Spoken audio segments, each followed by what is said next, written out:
la naissance de l'Église primitive. Nous abordons maintenant le premier chapitre des Actes des Apôtres.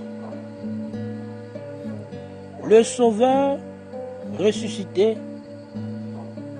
donne ici les dernières instructions à ses disciples avant son ascension.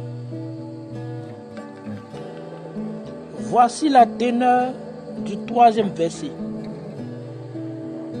Il leur apparut vivant et leur en donna plusieurs preuves, se montrant à eux pendant 40 jours et parlant des choses qui concernent le royaume de Dieu.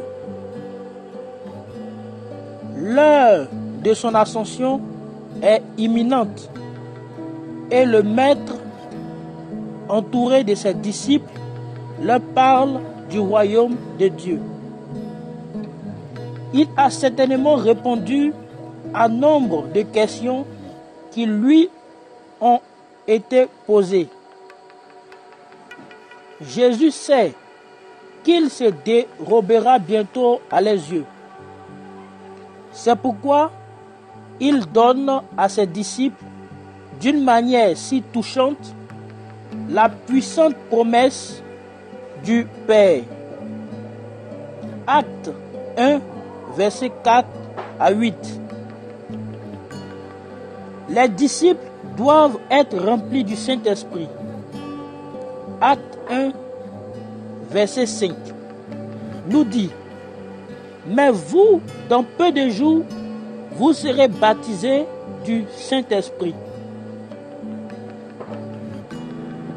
C'est quelque chose de grandiose. Par cela, le Maître place ses disciples devant la perspective de faire la même expérience qui lui a été accordée. Car c'est après avoir été baptisé lui-même par le prophète Jean dans le Jourdain que le ciel s'ouvrit et que le Saint-Esprit descendit sur Jésus. C'est ainsi que Jésus fut confirmé aux yeux de tous les hommes comme étant le Christ, le Fils de Dieu. Cet événement nous est relaté dans Matthieu 3, versets 13 à 17. Le ciel doit aussi s'ouvrir pour les disciples. Le Saint-Esprit doit également descendre sur eux et leur rendre capables d'accomplir la mission divine.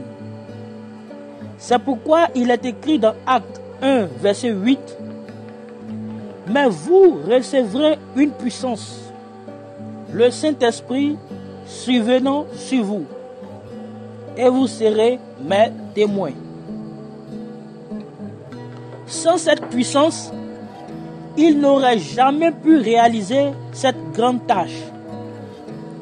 Les disciples sont appelés à se lever, exactement comme le Maître lui-même, pour annoncer l'évangile, guérir les malades et chasser les démons.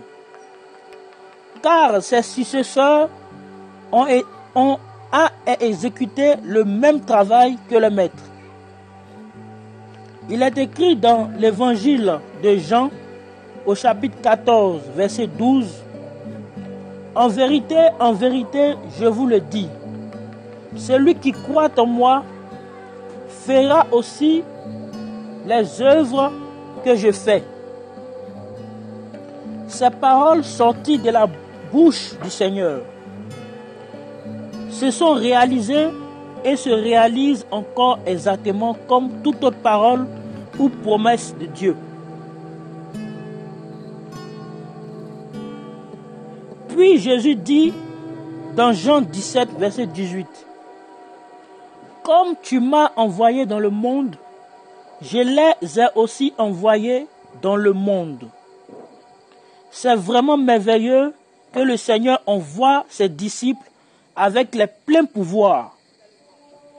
Ils se savent appelés, mis à part par Dieu pour ce ministère. Dans Luc 10, verset 16, nous lisons: celui qui vous écoute, m'écoute, et celui qui vous rejette, me rejette. Nous reconnaissons très bien, par ce passage biblique, que le Seigneur donne l'ordre formel à ses disciples et apôtres d'accomplir son œuvre sur cette terre en son nom. Dans Luc 11, verset 28, le Sauveur dit: heureux plutôt ceux qui écoutent la parole de Dieu et qui la gardent. Pour être en mesure d'accomplir cette sainte tâche, les disciples devaient recevoir préalablement le Saint-Esprit. C'est pourquoi le Seigneur ordonna à ses disciples d'attendre cet événement important.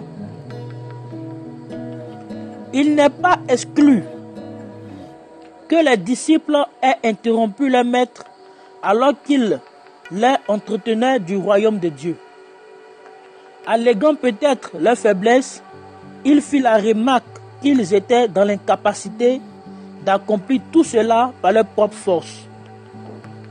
Mais le Seigneur explique clairement: vous recevez une puissance lorsque le Saint-Esprit descendra sur vous.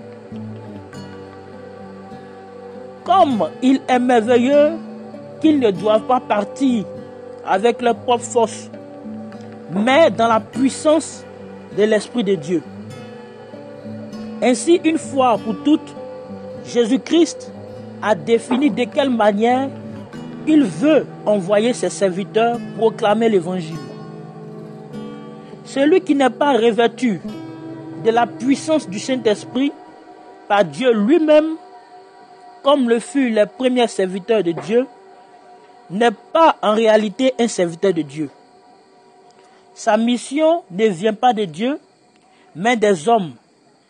Et la parole qu'apporte un tel homme n'est naturellement pas la parole de Dieu.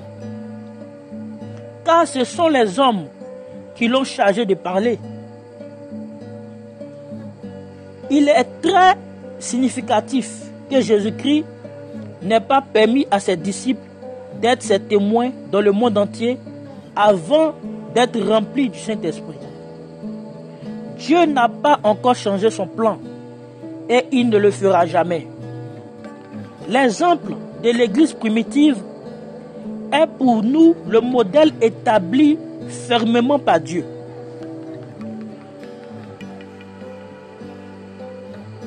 Pour le véritable disciple de Jésus, la même promesse demeure valable: être revêtu de la puissance du Saint-Esprit.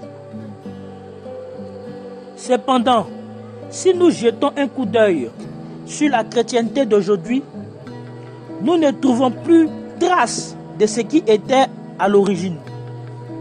Partout, l'esprit humain remplace l'esprit de Dieu. Et la parole de Dieu est supplantée par les discours humains. C'est pourquoi nous rencontrons tant de doctrines et de traditions humaines, instituées non pas de Dieu, mais par les hommes. Cher lecteur, examine toi-même à quel point l'original divin se trouve opposé à l'humain.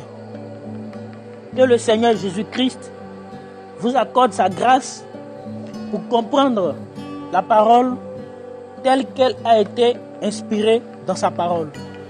Que Dieu vous bénisse.